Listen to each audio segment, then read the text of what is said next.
how the strongest storm surge that we expect to get will be along the southern edge of the storm. We're talking, say, West Palm Beach down through Key West, could see storm surge of 5 to 10 feet.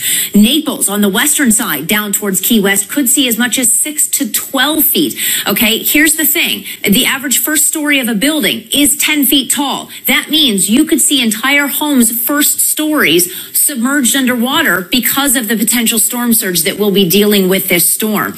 You also, on the western side, you may be wondering why that number is a little bit higher than that on the eastern side. It's called shoaling.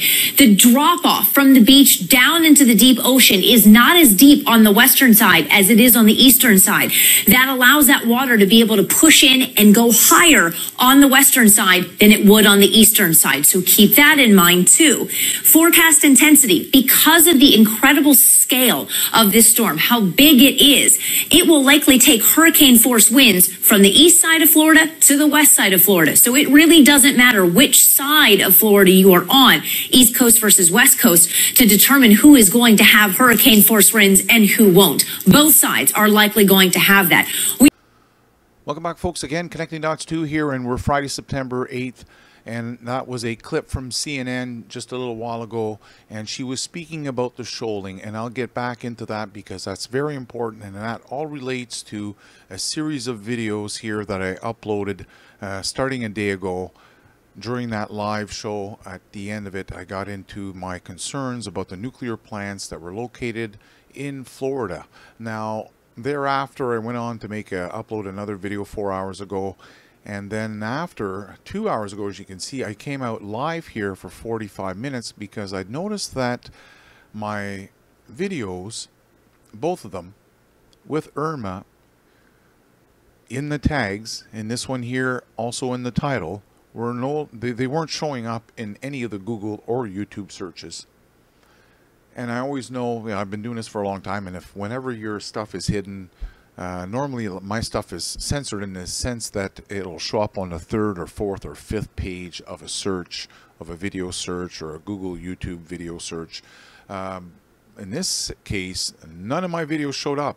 So I have a feeling that it has something to do with the fact that in the very first live show a day ago, I spoke about how the mayor in Miami was referring to the hurricane as a nuclear hurricane coming our way, and he was demanding everyone to evacuate.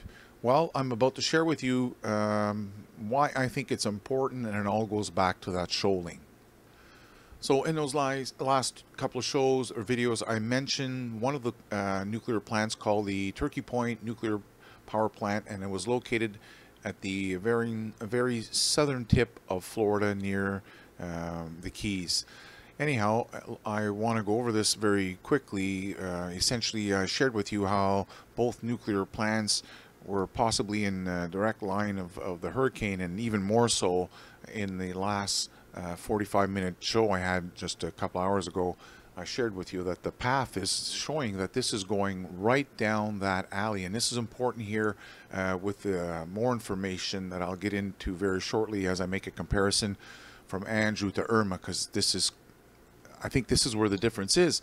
Because if you notice down below, they go on to talk about each site has a pair of reactors, turnkey points, dates back to 1972 and 1973. St. Lucy's were commissioned in 1976, and turnkey points survived Hurricane Andrew, a Category 5 storm, in 1992 that passed directly over the nuclear plant. Andrew remains the most destructive hurricane to date to hit the state, I should say, and forecasters say Irma will be near South Florida by Sunday morning, 8 a.m. from what I've heard.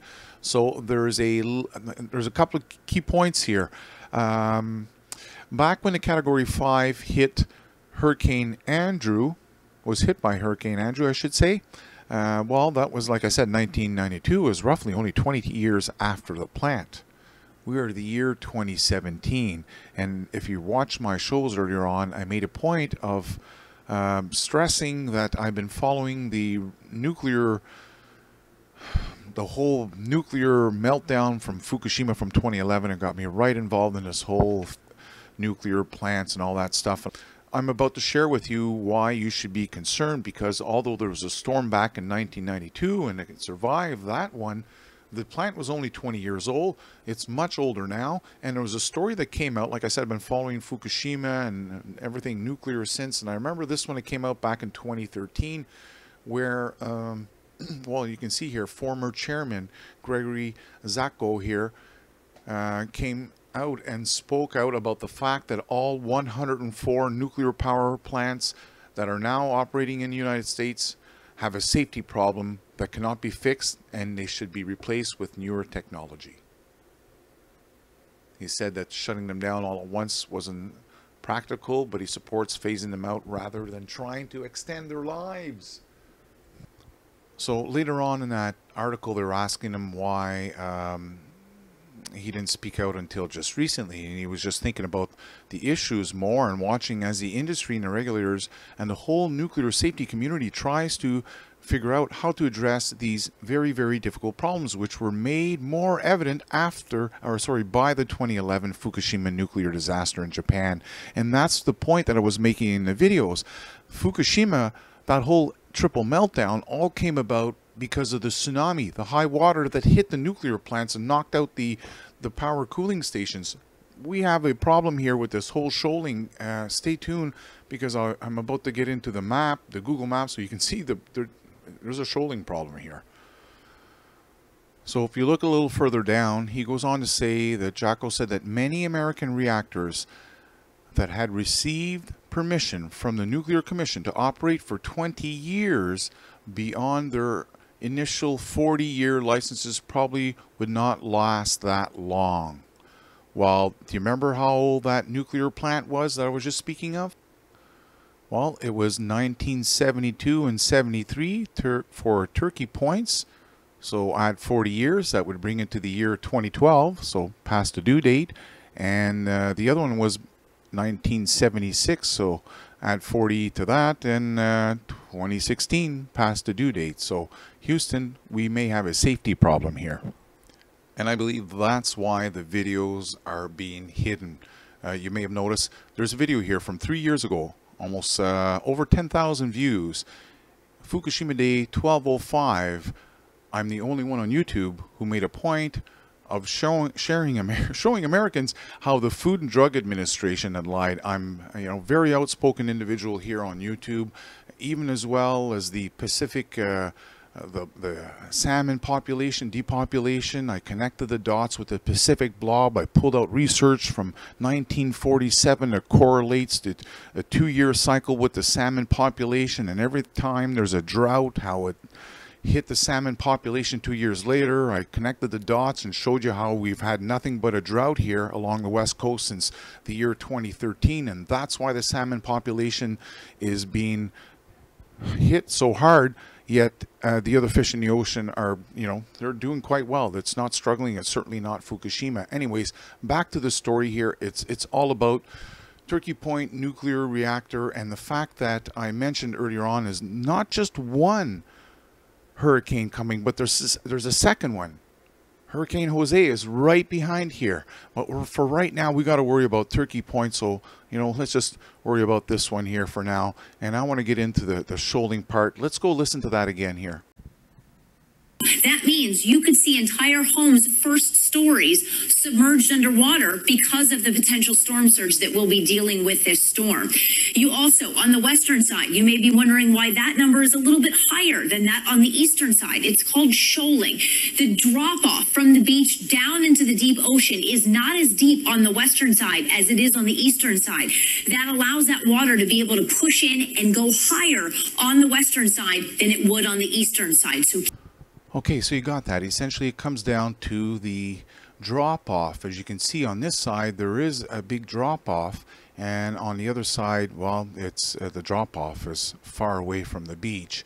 And my problem is, if you notice where Turkey Point nuclear plant generating station is located, well, there's not much of a drop-off right there. It's far off, and then the beach, well, it's kind of flat. That's I thought was actually a good thing, and that's why I mentioned it earlier today that I actually thought it was kind of like a Well, the good thing, the fact that it had such shallow water for such a, distance away from the, from the plant. But it turns out this might be not such a good thing here from what I heard. So I'm not sure if this next barrier that's right in front of the plant will, be much use, because it pretty much seems to be at an almost ocean level. And there's Turkey Point.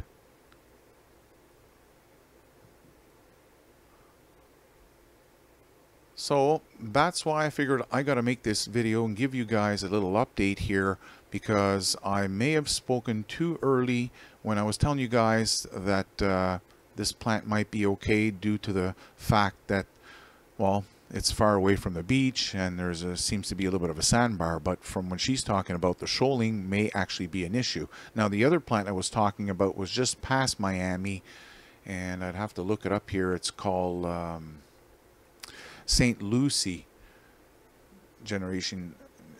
power generating station. But what's important is that you just remember what the regulator had said, that he doesn't think that these should be running past the initial 40 years. He doesn't think they're going to be able to make it that extra 20 years. And then you have the fact that she is speaking about here later on in this CNN update on the storm. I know CNN's been caught up in fake news and everything, but I believe what they're putting out this time around is the truth, because they can't really lie about the facts, the data regarding the past storm. So at this point here, I have no problem sharing with you their perspective or their information that they've gathered up. And what I want to point out to you folks is that okay, so maybe the wind is a little less here than Andrew, assuming this actually works out to 150. Remember, they're assuming at this point the hurricane radius. I think that's a given at this point. It is definitely a wider radius. The tropical storm radius also 195. It seems that that's definitely a given. Now this is the one that I'm concerned about. The time spent over Florida. Andrew was only 4 hours. So I'm not quite sure how long Andrew went over that southern tip of Florida, where the Turkey Point station is. However, this time around they're talking about 30 hours. So that's a little over 4 times longer than the past hurricane. So that may be a little concern, folks. That's why I had to make the video to let you know there's 2 important things here that you guys need to be aware of. Number 1, the shoaling. Number 2, this is a much stronger storm from what I've seen here. And I'll share with you some hurricane destruction that's come out of just recently on YouTube. Yeah, a monster storm the size of Texas.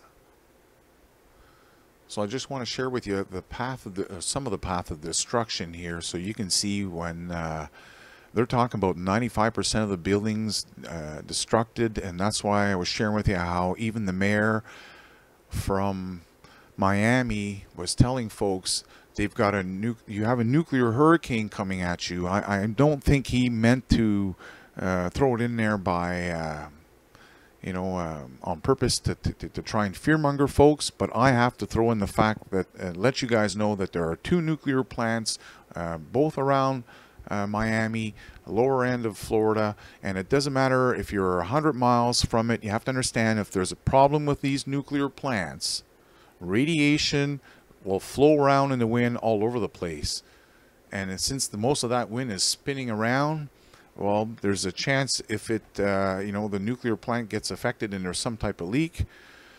I hope not. I really don't, I'm not making a video again to scare you folks, but I think you need to be aware of the facts so you can see some of the past destruction, what's happened in other locations, how they've been hit, and pay attention to what's going on and stay updated on the path, because the path of destruction is absolutely the most important thing here. You need to know where the Irma is going, and let's just hope it somehow turns off either into the Gulf or out into the Atlantic and not straight up, because that's the last report I had IRMA was heading straight up the center of the USA, and at which point, if that does work out, Sunday 8 a.m., you will have a massive hurricane hitting down on Turkey Point Nuclear Power Station.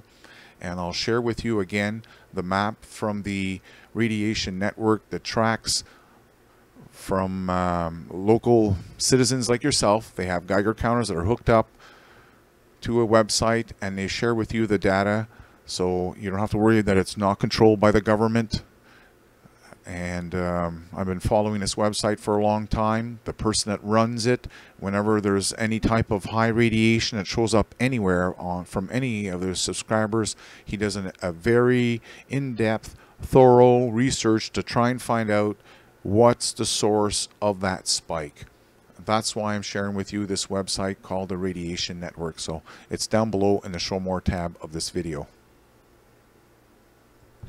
So hopefully you'll share the link with your friends and keep an eye out, and please make them aware, maybe share the video with others. My goal is not to fearmonger, it's rather to inform you and give you some links so you can stay on top of the radiation aspect of it.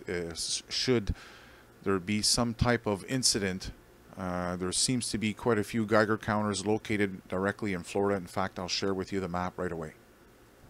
So, like I said, all the information on the website is crowdsourced. These are regular individuals that happen to have various Geiger counters. You can take a look on the website itself. It mentions all the various compatible Geiger counters if you're interested in setting something up at your own home and start uploading your data on this website. So it's automatically refreshed. I believe it's every minute, and they give you an idea what to keep an eye out. Okay, 100 counts or 2.5 times a station's baseline. That's because depending on where you live, you have a baseline of the background radiation. But I was pointing out here is down below in Florida.